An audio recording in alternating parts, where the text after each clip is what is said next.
defense with this team all season long. How did you feel like tonight was an example of that? And do you feel like that's the main thing that got you to where you want to go against that series? Totally. Great defense is the best offense. I just think our guys is focused, film study, communication, going through our walkthroughs, talking through scenarios, switching up different matchups, switching up different lineups in our walkthroughs. I think it all helps. I think everybody, working really hard to be on the same page, make sure we're on the same page. Each and every individual, each and every coach. It's just a hell of a job by everybody. And kudos to Golden State, man. It's a hell of a series. They're defending champs multiple times over for a reason. It's a tough team. It makes you work, not just during the game, but even off hours, like in between game day. You're trying to just dig through the film and just seeing what different nuances they're throwing at you. How can you defend them? How can you score? They really put a lot of pressure on you to be on your P's and Q's. So salute to those guys. But I'm super duper proud of our guys.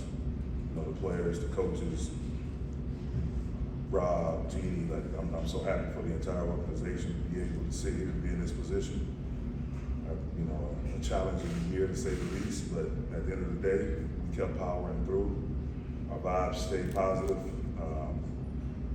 Once we righted the ship and switched out some pieces, we came together, and I'm just happy and thankful that I get to sit in this seat and enjoy the ride. We talked about LeBron before the game. You said you were going to need something from everybody. Yes. But just now, that performance tonight and this stage of his career, how would you summarize it? Man, just our leader. He and Dave both have been our leader, not just by chatter, but by example. Stepping up, playing big in the biggest of moments. Those guys really helping the young guys, really communicating with the coaching staff. And again, it's things that we all see out there, and everybody communicating with one another, sharing dialogue, having dialogue, just to find the best way, not your way, my way, his way, their way, but the best way to go about our business. And so it was on display tonight. Did a great job playing downhill, 1 assist, 1 rebound, short of a triple-double, fingerprints all over the game, steals, block shot, and then just controlling the glass. Dennis setting the tone on Steph early defensively. D'Angelo playing solid, and then just doing a little bit of everything. Austin, Lonnie, Rudy, Vando, all of those guys, man, just pitching in and really making plays all over the place, on and off the ball. Some stuff that shows up in the stat sheet, some won't. But at the end of the day, it was a good, solid, really huge team win. Darvin, congrats on closing out tonight. Thank you. LeBron, the offense running from him early on really felt like it set the tone. How much of that was by design?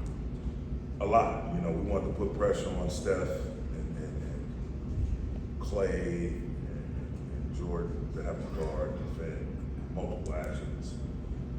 Sort of try to take some energy out of their legs, force them to defend multiple plays, multiple actions, initiate, burst them. Seeing them on the second side, going to another second side action, the third side action, and just isolating them in a situation where they had to guard on the ball or guard screeners or get hit, by us screening them. So I thought it worked out well. There was a lot of dialogue again between coaches, players, Bron, us throwing stuff at them responding with different things. By the time I get to the huddle, they already have a good idea, good clear idea how they want to attack, and that is great. Just to have a team with an IQ like that that's not just waiting to be told something, and that's okay too. But when you coach it and everybody's just an interactive situation, it's the care factor. It takes the care factor to a whole entirely different level, a positive one at that. And so our offensive attack, we just want to again not settle, not play soft, not play slow.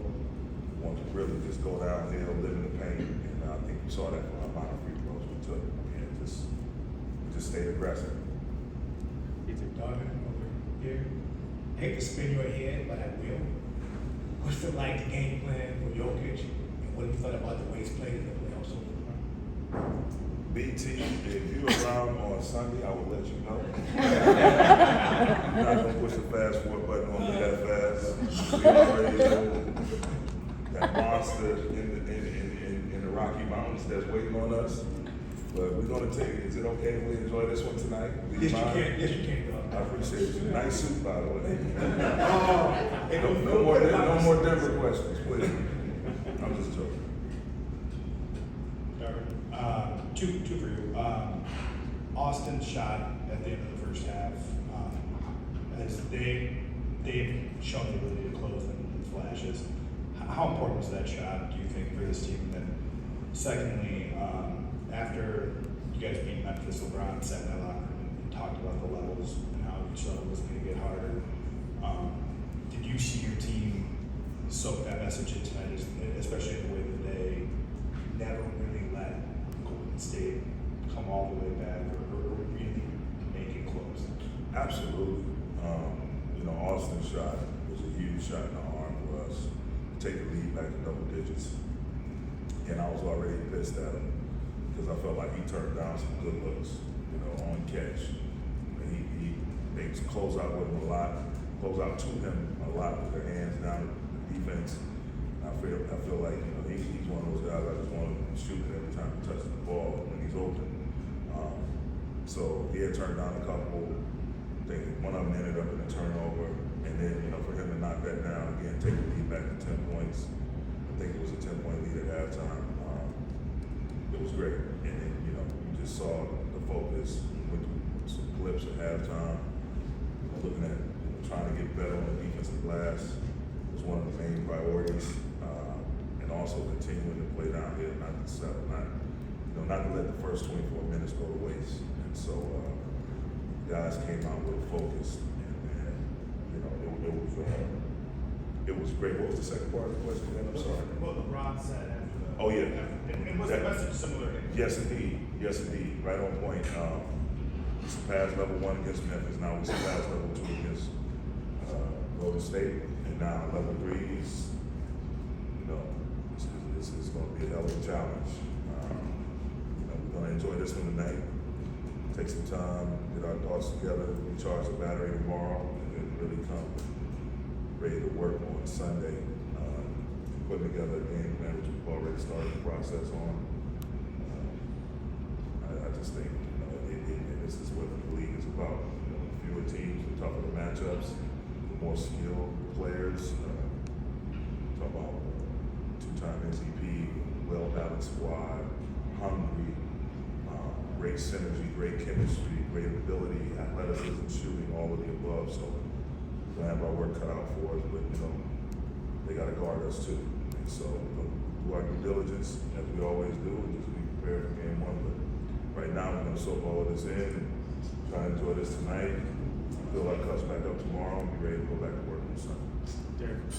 Donovan, one of LeBron's favorite phrases is saying he likes being comfortable, being uncomfortable, and now that he's been through the first year on the inside, and seeing that sometimes teams he plays for attract all sorts of attention that can lead to uncomfortable situations when he's not even calling for it sometimes. Do you feel like that journey can steel a group, can build a group to be ready for the intensity of the playoffs, because the regular season can maybe involve more scrutiny than it would for a team that LeBron doesn't play for? Absolutely. They expect nothing from but greatness from him, and not off of what he always says or how articulate he can, relay something in an interview or pre or post game interview. Like, it's about the work he's put in and where he's placed himself, not just in this league today, but amongst the greats. And so that's always going to be the case. The biggest thing is, can you stay solid? Can you stay consistent? That's the one thing he respects. My short time being his head coach, known him for years, but now being able to see it up close, the consistency, the level-headedness, coming to work with a plan, things don't go your way, you don't throw the baby out with the bathwater. I mean, you try to see the silver lining, the glass half full in all situations. And the year we've been through, the way we started to get to this point now, and then the changes that were made to our roster, basically flipping our roster, and the way those guys came in with a hunger and, you know, just vibrant energy, because a lot of those guys in the locker room have never been this far in their individual careers. So it forces Brian to be more vocal, it forces AD to be more vocal. You pick up Tristan Thompson, a great addition from a mental, spiritual standpoint, someone who can also still play. And so we bring all of that positive energy, productive energy, everyone pulling in the same direction. It's cool. And we just gotta, again, stay humble with our success, and just take wisdom and lessons away from each and every situation. Whether we come out on top or come out, you know, not so on top, we lose. But they're all wisdom and lessons. We just gotta keep learning from that stuff and moving forward in the right direction. Darvin, yesterday you hinted at a potential lineup change, but it was something you were considering with the coaching staff. When did you guys officially decide to move Dennis in the starting lineup, and how did that dialogue go between Dennis and Jared? Just kind of him accepting. So that was decided this morning. We had started kicking around the idea yesterday, but the final decision was made this morning by myself and the rest of the staff. And talked to Vando, he understood, he was a trooper about it. And, you know, again, it's not about his way, my way, their way, the best way. And we felt like the best way for us to put ourselves in a position to be successful today was to put Dennis, have him start, set the tone on Steph. Vando has done an amazing job. We don't win game one without Vando. We're not in the series without Vando. But it's about the team, what's best for the team. And Vando understood that. Dennis came in and set an unbelievable tone defensively. His relentlessness, you know, he's the best guy defender on the team. And not just on the team, probably one of the best in the league defense staff. So we wanted to set that tone early, that defensive mindset of being aggressive and feisty, that no quit mentality. And he got us off to a great start. When did you know for sure that Anthony Davis would be able to play, or was there ever any doubt? And also for a guy who was carried off in a wheelchair the other night to come back in 20 rebound performance tonight, it's pretty remarkable, isn't it? It's unbelievable, but that's just who he is. You know, you can't get caught up in the chatter, all the nonsense that goes on outside of our building in regards to AD. You just have to come in and just understand that there's a plan in place. And, you know, our medical staff assured us that he would be okay. You know, it was an unfortunate hit that he took, but it was, you know, by the time we were getting ready to leave the arena in San Francisco, he was already on pace to, start getting himself back together, feeling great. And woke up this morning to a text from him saying how great he felt and so much better that he couldn't wait to get to the game. And so it's great. We would never play possum or put our players out there without our medical staff really breathe life. Like we don't do that. And so his ability to come out, his impact was huge on both sides of the ball. He was specifically cleaning up the glass because, again, this team can kill you with their second chance and third chance opportunity. So his defensive rebounding, 17 defensive rebounds, unreal. And so I hope whatever was said, you know, whatever has been said, that he gets the same energy, albeit on the positive side instead of all the foolishness. Darvin, it's been such a positive national story from the start of 2-10, where you guys did flipping the roster. As a guy in the middle of that, to where you are right now tonight, what has impressed you the most in that body of work? Just the due diligence of the coaching staff, performance team, our front office, our ownership, constantly, you know, being supportive, being positive. Everybody just, again, seeing ways we can get better, not getting disappointed, not getting discouraged, because a lot of times early we could have done that. But, you know, this thing is a marathon, it's not a sprint. So take day by day by day and try to get better at something each and every day. And then you get to the point where everybody is on the same page. Everyone is holding on to the rope with both hands, pulling in the same direction. You'd be surprised how your circumstances will change for the better. And me being the head coach of this team, just again, them not seeing me sweat, you know what I'm saying? Like, not being too high, not being too low, keeping everything in perspective, but constantly knowing we have to get better, we have to get better, we have to get better. And the only thing I told them is from day one all the way through, we have to be the most competitive, together, accountable team in the league, in the world. And I think we're at that point where we're competing at a very high level. Everyone's on the same page together. If it's something, any type of breakdown, whatever, we can go have dialogue with one another without anybody taking it personal or somebody, you know, just being slighted. You know, it's real, credible, genuine, a real, credible, genuine attempt to get it right. And that's all we need. Last one, Bill. Yeah, Darvin, I know you've always been new to this team, but can even you acknowledge how surreal it is that you're in the Western Conference Finals? Yeah, it's unbelievable, man. I thank God every day. You know,